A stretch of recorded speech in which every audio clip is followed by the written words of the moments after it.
des détails au fondement pour un retour à l'essentiel. Bismillah ar-Rahman ar-Rahim, alhamdulillah wa salatu wa salam ala rasulillah wa ala alihi wa sahbihi ajma'in. Au nom de Dieu, le clément, le miséricordieux, et que la paix et le salut soient sur notre noble prophète Mohammed ainsi que sa famille et l'ensemble de ceux qui suivront la voie de la miséricorde qu'il a tracée pour l'humanité. Mes frères et sœurs, que la paix soit sur vous. Assalamu alaikum wa rahmatullahi wa barakatuh. Nous nous retrouvons donc pour cette exhortation du vendredi qui a pour thème, comme on l'a dit, des détails au fondement pour un retour à l'essentiel. Alors c'est une thématique que j'aborde fréquemment, la question de revenir vers les fondamentaux, et qui, subhanallah, à chaque semaine, lors de mes entretiens, lors des personnes dont je fais un suivi spirituel, notamment les nombreux convertis que je suis, il y a toujours cette importance finalement de se focaliser sur ce qui est central. Lorsqu'on construit une bâtisse, on choisit d'abord des fondations solides, on construit des murs porteurs. On ne commence pas à ramener un tapis, une table, les décorations, même si tout cela fait partie de la maison. Et donc l'erreur qu'on a très fréquemment aujourd'hui, notamment avec la culture du net aujourd'hui, de l'information déconnectée de tout principe éducatif, du courant littéraliste qui s'intéresse toujours aux détails, qui a une lecture également de l'islam du détail, une lecture éclatée, où on prend les textes comme ça sans relier tout ceci, sans donner corps à l'ensemble des textes. Nous avons cette lecture de l'islam qui est déformée selon moi, qui nous éloigne des fondamentaux, des priorités, qui crée beaucoup de frustration chez ceux qui vivent comme cela, beaucoup d'incompréhension, parce qu'on est sommes tout le temps dans la culture du détail et qu'on a oublié l'essentiel. Et donc, se préoccuper des détails secondaires, des éléments secondaires, c'est contraire, en délaissant les fondamentaux, est contraire à la pédagogie coranique et prophétique. Si nous revenons à la pédagogie coranique, nous allons vous remarquer que le Coran, livre révélé sur 23 années, a commencé d'abord par la foi. Dieu, Ar-Rabb, l'enseigneur éducateur, Allah, Dieu exalté soit-il, Ar-Rahman, le tout rayonnant d'amour et de miséricorde. On a insisté d'abord sur la connaissance de Dieu, puis sur les grandes valeurs, puis petit à petit les grandes pratiques. Et ce n'est que durant la période médinoise que toute une série d'éléments vont commencer à se rajouter petit à petit. Donc qui prend le temps de méditer sur la pédagogie de la révélation coranique va se rendre compte effectivement que celle-ci a d'abord commencé par les fondamentaux. La croyance en Dieu, la croyance aux prophètes, la croyance à l'au-delà, les grandes valeurs de l'islam, la grande pratique cultuelle de l'islam qui est la prière dans un premier temps, qui ne se fera que 2 fois par jour pendant une dizaine d'années avant de passer à 5, et les autres piliers, même s'ils sont déjà encouragés durant la période mécoise, ils ne sont imposés que durant la période médinoise. Donc qui prend le temps de méditer sur la pédagogie coranique se rendra compte que celle-ci a commencé par les fondamentaux. Alors certains, les littéralistes notamment, nous diront toujours « Oui, mais vous oubliez qu'aujourd'hui l'islam est parachevé. Al-yawma akmaltu lakum dinakum. Aujourd'hui, j'ai parachevé pour vous la religion. » Oui, la religion est terminée. Elle est close, elle est complète. Le message est complété. Mais ça ne veut pas dire que ma pratique à moi ou la pratique communautaire doit toujours essayer d'être dans l'idéal sans prendre en compte notre réalité. Je débute dans le cheminement, je ne peux pas être au top de l'islam, c'est impossible. J'ai une communauté qui est éloignée des fondamentaux, qui a une éducation peut-être qui n'est pas suffisante, qui ne connaît pas toutes les choses, qui n'a pas les institutions, qui est dans une période de reconstruction après tout ce qui s'est passé dans le monde et qui a touché notamment les communautés musulmanes. Je dois également grandir petit à petit. Donc il y a une différence entre at-tadarruj fil khitab, la progressivité dans le discours qui est clos, le discours est terminé, donc là on a atteint l'idéal, et puis at-tadarruj fit tatbiq, la progressivité dans la mise en application de ce processus. Le prophète également, alayhi salatu wassalam, lui qui est l'éducateur par excellence, remet les choses à leur juste place, commence par les fondamentaux. Quand un bédouin vient se convertir, il interroge le prophète, alayhi salatu wassalam. Qu'est-ce que je dois faire? 5 prières, je ne ferai pas une de plus. Donner l'aumône, je ne donnerai pas 1 euro de plus. Jeûner 1 mois par jour, je ne jeûnerai pas 1 jour de plus. Faire le pèlerinage une fois dans sa vie, je ne le ferai pas 1 fois de plus.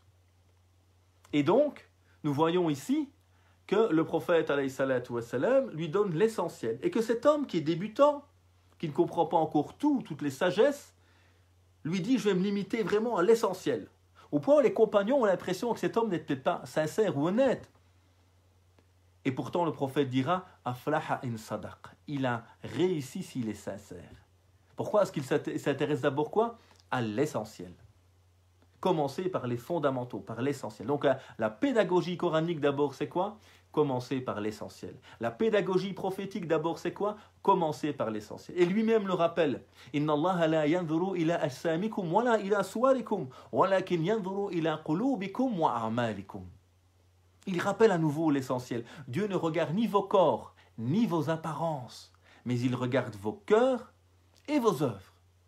Ça, c'est l'essentiel auprès de Dieu. Ça ne veut pas dire que le reste n'a pas d'importance, mais c'est secondaire par rapport à des éléments prioritaires. Et c'est ça la problématique de certains ou d'une certaine lecture littéraliste de l'islam qui ne comprend pas les finesses, les nuances, les détails. C'est qu'à un moment, on met sur un même pied d'égalité un élément fondamental comme la prière et un élément très secondaire comme la barbe, par exemple. Dans leur discours, on vous dira la barbe, c'est comme la prière. Mais pas du tout. Mais pas du tout. Qui a dit cela?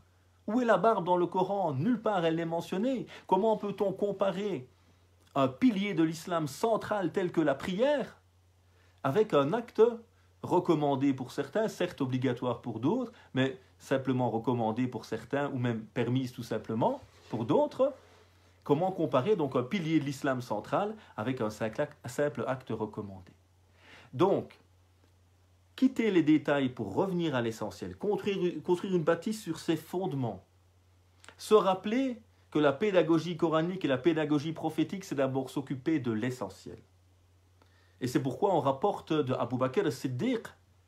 Abu Bakr, le premier calife, le compagnon fidèle du prophète, il disait cette parole: « Inna Allah la yaqbalu an-nafila hatta tu'adda al-farida » Dieu ne va pas accepter un acte recommandé, un acte de détail, un acte superflu, tant qu'on n'a pas accompli l'obligation. Oui, d'abord, il y a les fondamentaux. Et puis seulement, on peut se diriger vers ce qui est secondaire. Or, malheureusement, avec la culture du net aujourd'hui, qui est la culture du buzz, du détail, de l'apparence, avec ce discours littéraliste qui s'intéresse toujours aux détails et qui oublie et qui ne sait même pas faire la différence parfois entre un fondement et un détail, on a perturbé l'esprit des gens. On a inversé les valeurs. On va se figer sur le détail et oublier le fondement. On va s'intéresser pendant sa prière à ses mains, à ses pieds, etc., en oubliant la concentration, au point où certains te disent même après la prière « Eh mon frère, ton pied n'était pas comme il fallait. Eh mon frère, ta main... » Mais, subhanallah, tu es en train de regarder mes pieds et mes mains ou tu es en train d'être avec Dieu pendant la prière? Donc il y a cette importance ici de se rappeler cela. Les fondamentaux, avant les points secondaires, c'est la pédagogie coranique et prophétique. Ensuite également, les détails ne finissent jamais. Si nous voulons connaître tous les détails de l'islam, parce que l'islam englobe la vie, on ne va jamais en finir. Et donc on va rentrer dans les détails au point où finalement on n'a jamais un cadre qui est clair. Alors que les fondamentaux, eux, ils sont clairement définis et c'est la base de tout. D'ailleurs, il faut toujours comprendre tout détail à la lumière des fondamentaux. Tout détail doit être compris à la lumière des fondamentaux. Parce que c'est eux qui sont le cadre. Donc quand on m'apporte un texte quel qu'il soit, tout à l'heure on m'a laissé un message, on me dit voilà, j'ai une amie qui a eu quelques problèmes, elle a été voir un devin.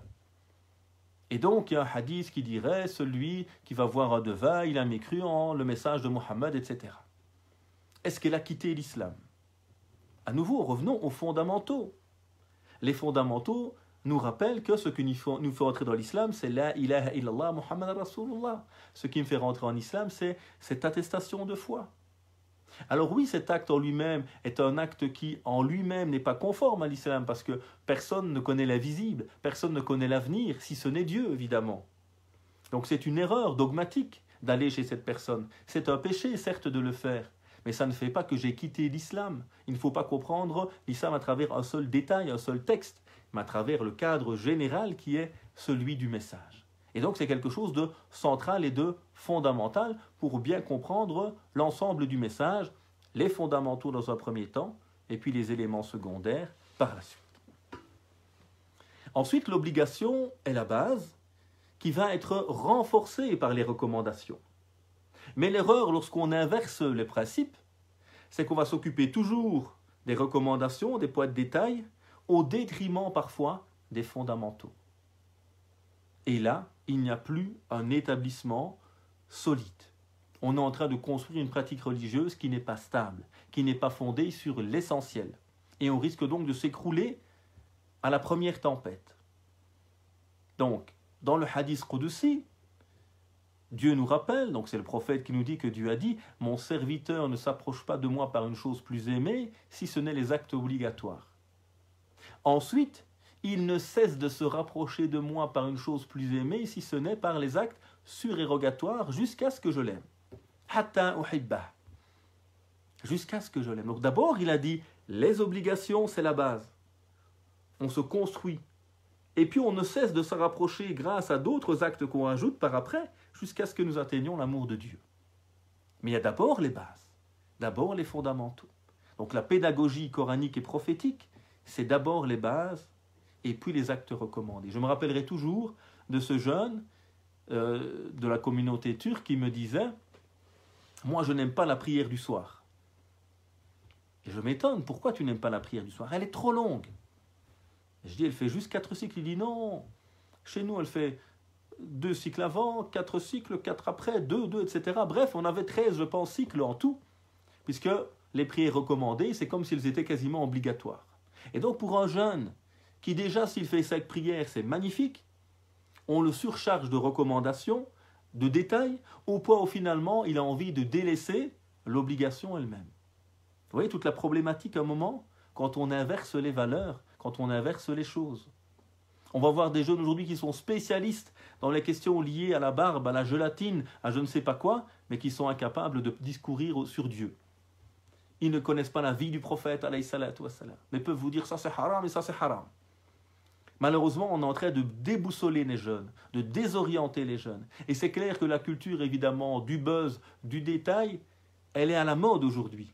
Et elle fait que d'ailleurs beaucoup de prédicateurs, malheureusement, de youtubeurs ou autres, jouent là-dessus pour avoir énormément de vues, pour avoir du succès, parce qu'ils savent que c'est ça qui intéresse les gens aujourd'hui. Alors que le rôle d'un imam, d'un encadrant, d'un prédicateur, devrait être d'orienter la communauté vers l'amour de Dieu, vers l'essentiel, vers ce qui lui permet d'avancer, et non de chercher uniquement le nombre de likes, etc. En tout cas, de toujours chercher la culture du buzz qui est contraire, selon moi, au principe de l'éducation islamique. Alors, autre élément, c'est que les obligations et les fondamentaux unissent les musulmans. Tous les musulmans, quelles que soient leurs écoles, leur pays d'origine, etc., leurs époques, vous diront la prière, c'est un pilier fondamental de l'islam. On est tous d'accord sur la prière. On est tous d'accord sur le respect des parents. On est tous d'accord sur l'importance d'aider les pauvres. On est tous d'accord sur les piliers de la foi. Et certains, subhanallah, ils connaissent que les questions de divergence et de débat et même de polémique. Là, subhanallah, il y a tellement de choses qui me rassemblent, qui nous ressemblent, qui nous unissent. Pourquoi venir sur ce qui nous divise? Alors bien sûr qu'il y a des questions qui sont divergentes, parce qu'il y a une pluralité en islam, alhamdoulilah, dans les détails. Mais les fondamentaux d'abord nous unissent. Et donc celui qui met toujours le focus sur les détails risque de toujours voir les différences entre les gens et d'oublier finalement les fondamentaux qui nous unissent. Même chose avec nos frères et sœurs non musulmans. Il y a tellement de choses qui nous unissent. La liberté, un grand principe que tous les humains recherchent. Le respect des parents, c'est universel. L'aide aux plus démunis, c'est universel. Le besoin de sens, c'est universel. Et lorsque les compagnons sont en Abyssinie et que Ja'far va faire son discours au roi, il va s'axer sur ce qui rassemble. Parce que le but, c'est ici de créer du lien. Et après, oui, on peut discuter de nos sujets de divergence sur les détails. Ensuite, sur ces questions de détails, justement, il est important de comprendre qu'on ne pourra jamais s'unir et avoir une seule vision dans les questions secondaires. Parce que justement, c'est le domaine de la pluralité, avec des textes qui sont interprétables de plusieurs manières, pour justement donner une pluralité de solutions. Et donc, sur ces questions-là, il ne faut pas essayer d'unir, on doit s'unir sur les fondements. Mais les questions de détail, au contraire, on doit apprendre à se respecter mutuellement. La règle juridique rappelle El-Mukhtalaf fihi fala inkar fihi. Ce qui est sujet à divergence, on ne se fait pas de reproches sur ces questions-là. C'est des questions où il y a du débat. L'imam Shafi'i disait Qawlu ra'yi sawab yahtamil al-khata wa qawlu ghayri khata yahtamil al-sawab. Mon avis est juste, mais il peut être faux. C'est mon interprétation. Je pense qu'elle est juste parce que je suis sincère et que j'ai fait mon effort intellectuel pour arriver à la réponse, mais je peux me tromper. Et donc, l'avis de l'autre, pour moi, n'est pas juste, mais il peut être correct. Et donc, il y a toute cette capacité à un moment de comprendre que dans le champ de la pluralité, de la diversité des éléments plus secondaires, c'est un champ justement de la diversité voulue par Dieu qui permet à chacun et chacune de se retrouver dans une pratique de l'islam tout en restant unis sur les fondamentaux. Je vous donne encore un exemple. Je reçois un message il y a quelque temps d'une personne qui me dit « Voilà, j'ai arrêté de prier pendant quelques années et là j'ai appris que la prière était une dette. Fadaynullah haqqan yuqda. Et la dette de Dieu est plus à même d'être rendue, acquittée. Et donc, j'arrive pas à recommencer à prier parce que je me dis si je recommence à prier, j'ai 50 prières à rattraper, imaginez. Alors ça, c'est une question d'interprétation, une question secondaire. Je ne dis pas que la prière est secondaire. Je dis, est-ce qu'on doit rattraper ces prières qu'on n'a pas fait volontairement pendant longtemps? Ça, c'est une question secondaire, sujette à débat. Effectivement, la majorité estime qu'il faut refaire ces prières. Mais d'autres théologiens, comme Ibn Taymiyyah, Ibn Hazm ou d'autres, estiment, dans leur interprétation à nouveau, que la prière est un acte cultuel à un temps précis. Et que quiconque l'a délaissé volontairement, on ne dit pas par oubli, par empêchement, etc., mais volontairement, cette prière ne peut pas être rattrapée parce que son temps est fini et qu'il entre dans le temps d'une nouvelle prière. C'est leur interprétation. Donc il y a deux positions ici. Moi, quand on me demande conseil, que je vois que cette personne, il y a tellement d'années à rattraper qu'en fait ça la démotive à revenir vers Dieu. Je lui dis non, vous inquiétez pas. Les bonnes actions effacent les mauvaises. Et d'après cette interprétation, vous ne devez pas rattraper les prières, mais compenser en multipliant le bien. Donc cette pluralité dans les questions de détail, elle est en fait un champ de la liberté, de la pluralité, qui nous offre toute une série de solutions. Et le danger, justement, dans les lectures littéralistes, c'est justement d'un moment figer ce qui est souple, négliger ce qui est fondamental, et on arrive à cette religiosité figée, rude, difficile, où on voit des interdits partout, parce qu'on a inversé les principes. Et Ibn al-Qayyim, rahimahullah, a rappelé justement très bien que parmi les ruses du diable, qu'est-ce qu'il y a? Il y a le fait d'agrandir ce qui est minime et rapetissir ce qui est grand. Donc le diable, il va, pour détourner les croyants parfois de la bonne pratique, pas leur dire de renier la religion, ils ne vont pas accepter, mais il va déformer leur compréhension. Et donc on va se figer sur la barbe, sur le siwak, sur certains détails, en délaissant le cœur, les piliers de la foi, la prière, c'est ce qu'il y a tout de neuf, c'est la purification de l'âme, le travail humanitaire en allant aider son prochain, pour certains petits détails. Et des éléments fondamentaux comme l'unité des musulmans, comme le fait de partager avec son prochain, en s'engageant dans la société positivement, on va nous fermer ses portes ou les minimiser, en inversant totalement malheureusement les valeurs. Voilà donc ces quelques réflexions. Si vous avez des questions, n'hésitez pas à la poser maintenant. 3 éléments que j'aimerais qu'on retienne après cette modeste exhortation. Premier élément, on a dit l'importance pour bien cheminer de nous inspirer de la pédagogie coranique et prophétique en commençant par les fondamentaux avant les détails. Deuxièmement, on a vu comment la culture contemporaine, l'accès à l'islam du net avec un maximum d'informations, la culture du buzz, avec certains courants littéralistes qui ne s'intéressent qu'à l'apparence et aux détails, ont déformé totalement les choses et on a inversé les valeurs et les priorités. D'où l'importance de remettre les choses à leur juste place pour construire notre cheminement sur des fondations solides qui sont d'abord les principes essentiels, les piliers de la foi, les piliers de l'islam, les grandes valeurs du musulman, etc. Troisième élément, on a vu il est important d'être unis et de donner la priorité aux éléments qui nous unissent, les fondamentaux.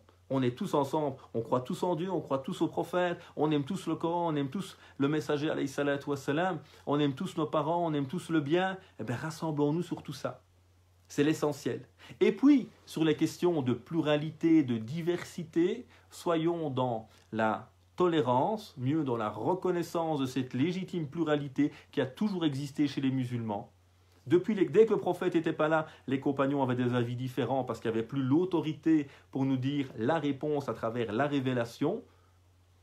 Et donc, il y a toujours une pluralité, d'où toutes les écoles qui existent dans notre histoire.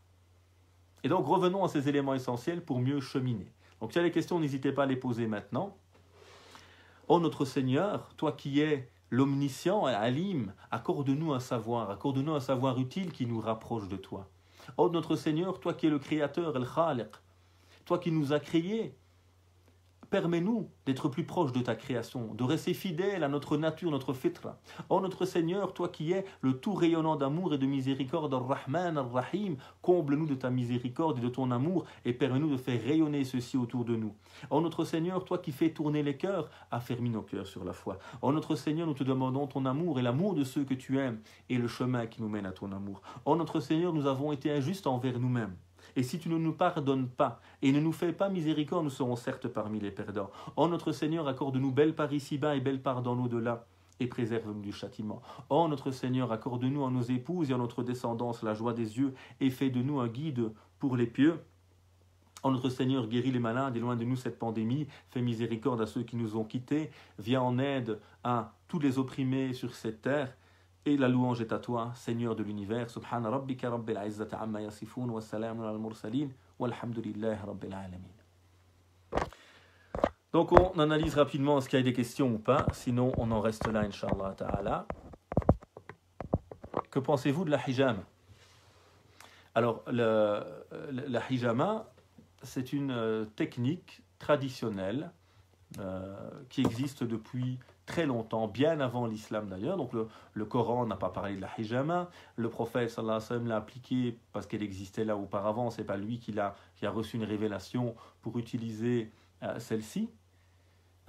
Et donc c'est une technique traditionnelle qui permet de faire sortir un peu du sang, etc., qui est utilisée, qui, si elle est faite dans un cadre médical, est tout à fait légitime évidemment. Mais personnellement, je suis de l'avis des théologiens qui disent que ceci n'a rien à voir avec la révélation, qu'il s'agit simplement de méthodes traditionnelles respectables, évidemment, que le prophète a utilisées comme toutes les bonnes choses qui existaient à son époque et qui les a encouragées. Mais on a très bien vu que dans l'histoire, les musulmans ont été les grands développeurs de la médecine pendant des siècles et ne se sont pas arrêtés à la hijama, à la graine noire, etc.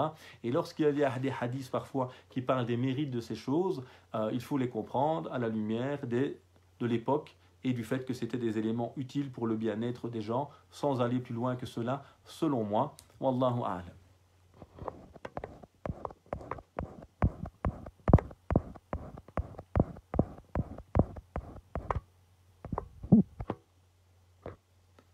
Alors, doit-on suivre obligatoirement une école des 4 écoles reconnues? Si oui, doit-on suivre une seule école ou peut-on prendre ce qui nous semble le plus logique pour nous dans chacune d'entre elles? Beaucoup disent qu'il est mieux de rester fidèle à une seule pour être plus cohérent, même si je ne partage pas cette idée. Alors, d'abord, il n'est obligatoire que ce que Dieu a établi. Et le Coran nous rappelle l'importance d'aller vers les gens du savoir. Fas'alou ahla dhikri in kuntum la ta'lamun. Donc il est important de revenir vers des savants, vers des personnes compétentes. Ça, c'est le premier point. Deuxième point, rien ne nous indique dans le texte qu'il faille être mélikite, hanafite, shafiite ou autre. Donc ces écoles sont respectables, elles sont importantes, et je m'y réfère évidemment, mais rien ne nous oblige à être uniquement dans un cadre d'une école de manière stricte. Et d'ailleurs, à l'époque des compagnons, on interroge un jour Omar, un jour Zayd, un jour Ali, on n'est pas des Omariyoun ou des Aliyoun, etc. Donc les gens ne suivent pas un des compagnons en particulier. Alors effectivement, avec le temps, vont se construire des écoles de pensée qui vont permettre de comprendre et d'appliquer les textes, qui auraient une cohérence interne, une méthodologie interne, et 4 grandes écoles, même s'il y en a beaucoup plus d'autres, il y en a encore 8 aujourd'hui qui existent, et beaucoup plus dans l'histoire. Certains savants parlent de 80 écoles qui auraient existé au fil de l'histoire. Donc ces écoles, elles existent, elles sont là, l'école hanafite, malikite, shafiite, hanbalite, par ordre chronologique. Et donc toutes ces écoles sont évidemment des sources de guidance dans la pratique de l'islam. Ce sont des écoles qui cherchent, qui travaillent la jurisprudence, comment prier, comment jeûner, comment se marier, comment payer ceci ou cela. Donc toutes ces écoles sont légitimes. Alors, que disent par contre nos savants? C'est que le madhab, l'école finalement de la personne qui n'est pas initiée, du non-spécialiste, finalement, c'est l'école de son moufti. C'est l'école de celui qui lui donne des orientations religieuses. Parce que pour être réellement malikite, il faudrait maîtriser l'école malikite. Sinon, finalement, on ne fait que suivre ce que le savant malikite me dit. Alors, aujourd'hui également, il faut distinguer peut-être deux choses. Le cadre personnel, ma prière, mon jeûne, mon aumône, là, il n'y a pas de souci, entre guillemets, à être dans une seule école. Par contre, dans les questions sociétales, les questions liées à l'évolution du monde, personne aujourd'hui, à ma connaissance, ne peut rester dans le cadre d'une seule école. Vous prenez le droit de la famille marocaine, qui est un droit musulman, construit sur les écoles. On est sorti de l'école malikite pour trouver des solutions ailleurs parce que les solutions présentes n'étaient pas suffisantes par rapport à la réalité que nous connaissons. Allez, en Égypte, c'est la même chose depuis bien longtemps. Il y a ce qu'ils appellent el fiqh el-wasi'a, la jurisprudence large où on prend dans les 8 écoles et au-delà des 8 écoles. Donc il n'y a pas de problème à choisir un avis d'une autre école. Ce qui ne doit pas être fait, c'est de, sans avoir les outils, mélanger plein d'avis ensemble pour en faire un avis nouveau qui, lui, n'est pas légitime, si vous voulez. Mais il n'y a pas de problème. Et à nouveau, il est préférable, pour les questions complexes, de revenir vers des spécialistes locaux qui connaissent notre réalité, parce que les avis religieux sont des solutions que les savants nous proposent. Et donc, sur certaines questions, par exemple, l'avis malikite traditionnel, parce que tous les avis ont évolué avec le temps, évidemment, c'est que la khutba ne peut se faire qu'en arabe. Malik est à Médine, il parle arabe parfaitement, dans un milieu purement arabe, et donc il ne voit la khutba qu'en langue arabe. Alors que les hanafites permettent de faire la khutba dans toutes les langues, parce qu'évidemment, à Bagdad, il y avait une pluralité de langues. Et donc, à un moment, moi, aujourd'hui, en 2021, si je suis un musulman malikite en Europe, je ne vais pas rester figé sur l'avis de l'imam Malik. D'ailleurs, dans les écoles elles-mêmes, elles évoluent. C'est ça le souci parfois de certains, sur Internet notamment, qui vont vous dire « Zakat el-Fitr, selon les Malikites, elle se donne uniquement en denrées. » Ça, c'est l'avis traditionnel des Malikites, à l'époque. Aujourd'hui, vous allez au Maroc, qui est un des grands pays Malikites aujourd'hui, une des grandes références dans le droit Malikite, vous allez voir le communiqué de Majlis al-Ilmi, du Conseil des théologiens, et vous allez voir qu'ils vous disent on peut donner en denrées, mais on peut aussi donner en monnaie aujourd'hui, ce qui est l'avis des Hanafites classiques. Et donc les Malikites d'aujourd'hui ont un avis qui a évolué évidemment avec le temps également. Donc, tant qu'on reste vers des autorités compétentes, il n'y a pas de souci à cela. Ce qui est un peu dangereux, parfois, c'est le bricolage personnel, parce que là, on invente peut-être des avis nous-mêmes, alors qu'on n'a pas les outils. Mais il n'y a pas de problème, lorsqu'il y a une incohérence dans un avis, une interprétation, d'aller voir une autre interprétation, évidemment. Nous sommes libres par rapport à cela, avec toujours, pour les questions complexes, l'idéal, c'est de revenir vers des autorités compétentes pour nous orienter. Et ne pas oublier également que pour les questions sociétales notamment, ou liées à une pratique locale, il est essentiel de revenir à des références locales, comme le Conseil européen de la fatwa par exemple, qui connaît nos réalités et qui offre des positions et des interprétations liées à la présence des musulmans en Europe. Wallahu a'lam.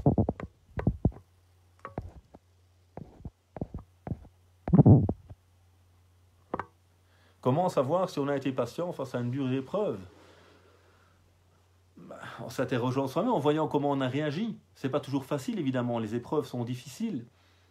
Mais en essayant de nous maîtriser pour ne pas tomber dans la colère, en essayant de rester dans Alhamdulillah, le remerciement à Dieu, quoi qu'il arrive. Et c'est parfois difficile parce que certains sont effectivement très éprouvés dans la vie. Au point parfois on est dégoûté de la vie. Ça ne devrait pas être le cas du croyant normalement. Il se rappelle que l'épreuve est le propre de la vie et qu'elle doit nous aider à grandir et pas à devenir aigri. Mais c'est vrai que la vie est compliquée, parfois difficile, notamment pour certains plus que d'autres.